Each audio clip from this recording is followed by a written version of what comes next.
Hey there, Corporate Misfits. Brittany Darrington here, and you're listening to the Corporate Misfit Podcast, episode number 5. Today, I want to talk about something that scares the heck out of entrepreneurs. It's about niching your audience. Yes, I know. There's a lot of people who are like, wait a minute, Brittany, I don't want to lose my clients, or I want to be able to connect with a lot of people. Well, today we're going to talk about why niching down is so important and also how it can actually help you to grow in your business and why the riches are truly in the niches.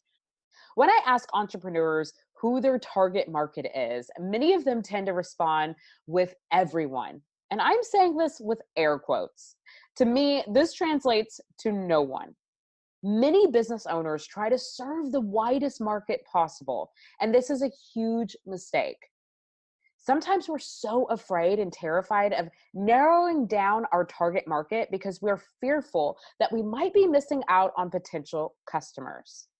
As you might have heard the good old saying, the riches are in the niches, and I have found this to be true. When I first started helping entrepreneurs, I tried to help everyone.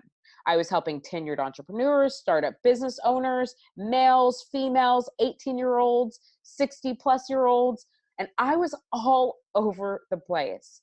By trying to target everyone, I found myself struggling to connect in marketing efforts, and honestly, I was flat out broke. I was trying to make anyone and everyone work for my products and services, but the truth is, it was not for anyone and everyone, and I needed to narrow it down. And it wasn't until I got out of my stubborn ways and decided to niche down on my target audience, I went from serving everyone to only helping new and aspiring female entrepreneurs who just left their corporate world and they're looking to either one, start a business, or they are still working in the corporate world and they're looking to leave their 9 to 5, and they're only ages 25 to 40. To niche it down even more, I only work with new female entrepreneurs or aspiring entrepreneurs who have not even hit 6 figures in business. This helps me to keep my marketing on track and also be able to serve my audience's needs. Now, if you're just tuning in for the first time, make sure you subscribe and leave a comment letting me know what you think of today's episode. Also, tag me at I am Brittany Darrington on Insta. You're listening to the Corporate Misfit Podcast with Brittany Darrington, where female entrepreneurs can get powerful tips and advice on how to start, launch, and grow their business. So the riches are in the niches. If every new entrepreneur really adopted this saying and implemented this into their business, I believe we would have more thriving businesses rather than 8 out of 10 businesses shutting down every 18 months in the United States. So before I go any further, let's define what the word niche means in business. Now, this word can be pronounced 2 different ways. It can be pronounced as niche or niche. Either way is fine. I'm going to pronounce it as niche, and feel free to pronounce it however you like. So a niche is a tightly defined portion of a subcategory. For example, think of health and beauty category. This is a very wide category, and a beauty salon can offer a wide variety of services, including tanning, waxing, facials, massages, cool sculpting, and so much more. So, for example, if we take one of these subcategories, let's say cool sculpting, this could be our niche. However, we need to tighten this up so that we can further identify who we want to work with. So instead of just saying we're going to go after people who are interested in cool sculpting, we're going to go after women who have post-pregnancy and they are looking to reduce fat. So we're going to provide them treatments and focus mainly on them. So that will help us to tighten up our niche. So here are a few reasons why you should really hone in on your customer niche so that you can be successful in business and really be able to sell your products and services and get that out into the world. So when you focus on your customer niche, you're able to understand the struggle of a smaller group of like-minded individuals. You'll also be able to speak directly to them. They will feel like you're reading their mind. And also, you'll be able to attract and connect with similar consumers through your content. Not to mention, target marketing will save you so much money, especially when it comes to ads and all your advertisement that you might be paying for. It will help you to narrow down what you're going to do and who you're focusing on. Honestly, there are way more benefits that outweigh the cons. So you might be thinking, okay, Brittany, that's great. Let's identify who my niche is, but how do I actually get specific? How do I identify this person? Or how do I find this group of individuals that will want to work with me and I only focus on them? Okay, so let's talk about something that's a little scary. Not only do you want to attract your perfect customer, but you want to repel people who are not a good fit for your business.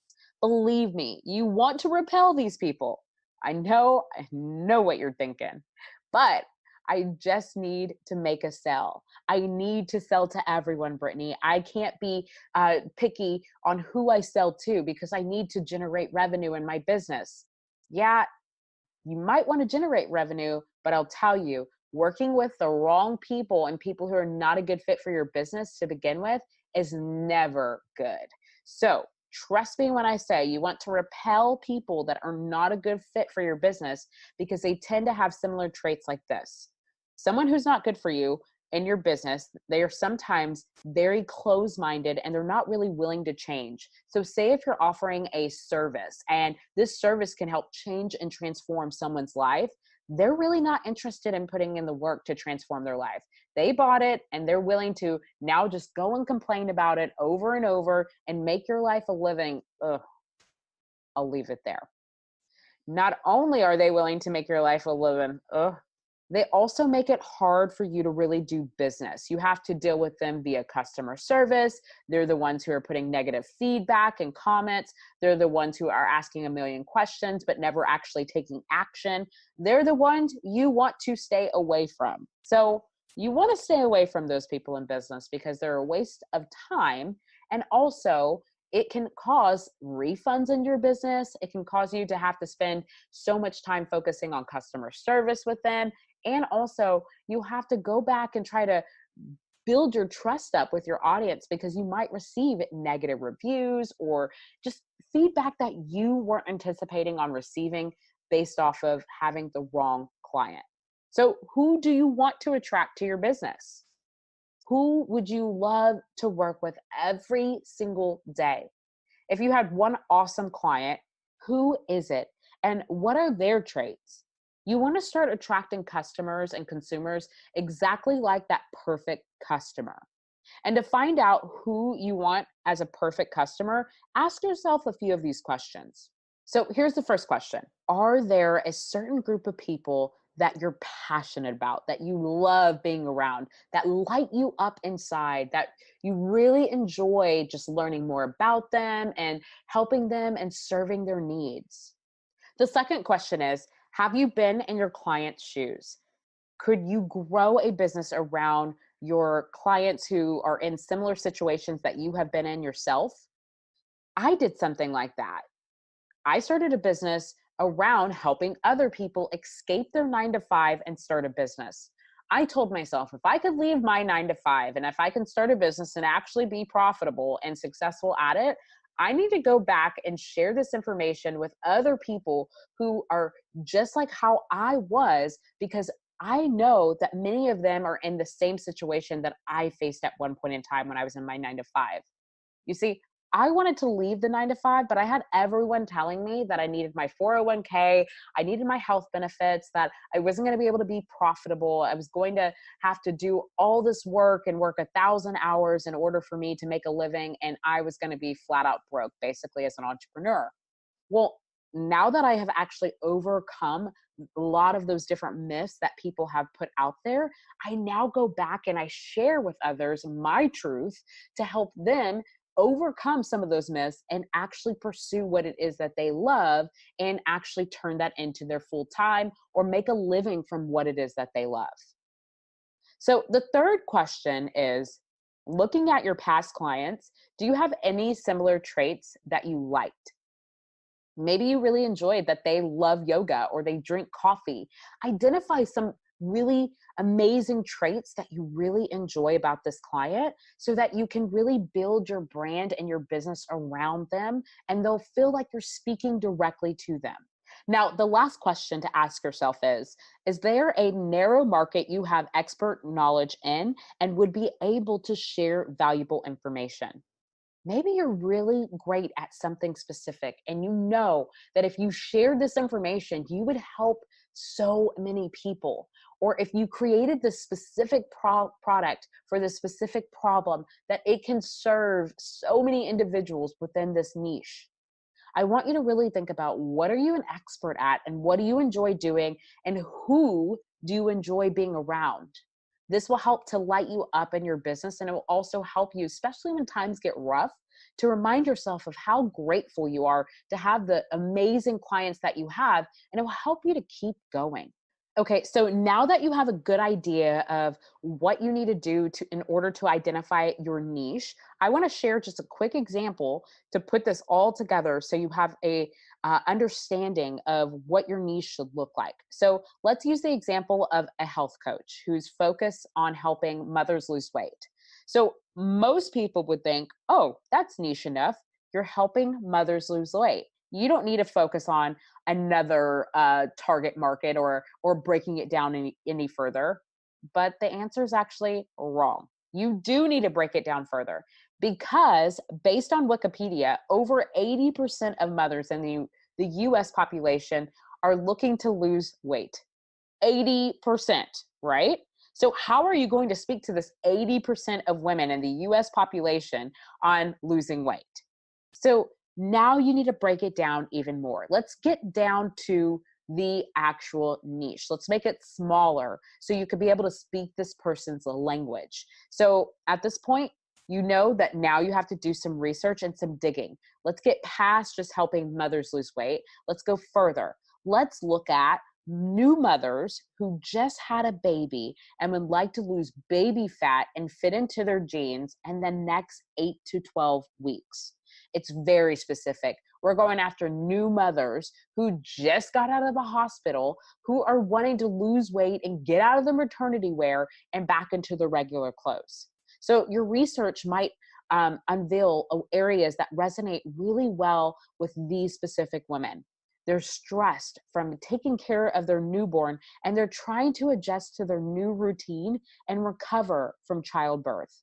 You might even resonate with them by having something about being eager to put away those maternity clothes and slip into your old jeans.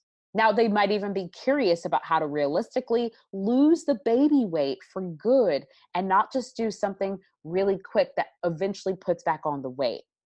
Do you see how you can understand the internal dialogue going on with this small demographic?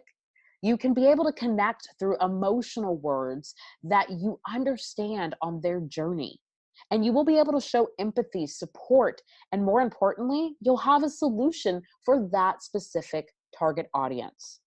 Now, after listening to this example, I want you to pull out a piece of paper and I want you to write down all the wins of having a niche customer base.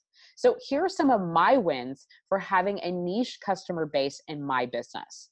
One, I am able to really write content such as opt-ins, social media, blogs. It becomes extremely easy for me to get specific, and I feel like I'm talking to a set of friends. I feel like I know who I'm discussing this with. I feel like we're having a cup of coffee and I'm talking directly to them, and it saves me a ton of time whenever I am in content mode.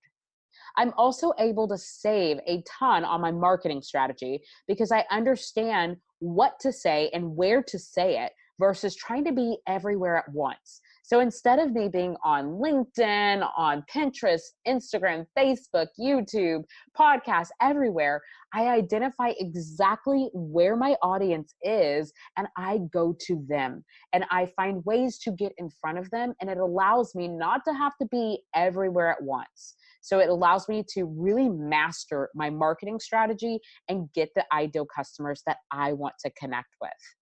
Also, it helps me to get a ROI on my marketing. So when I'm focusing on a specific group, I get to spend less because I'm not having to go out to the broad general to try to figure out who my audience is. So my clicks per my links are a lot less versus me just trying to reach out to anyone and everyone. I also notice that whenever I acquire a new customer, that it doesn't cost me as much as it was acquiring, as much as it cost me to acquire a customer when I wasn't very specific or narrowed it down.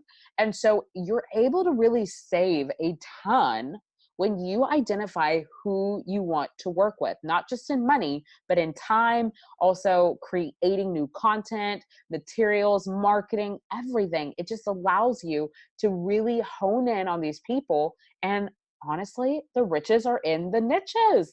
So who's with me when it comes down to niching down your customer? I want you to leave a comment on this podcast episode, letting me know if this was helpful. And please share this on social media and make sure you tag me at I am Brittany Darrington.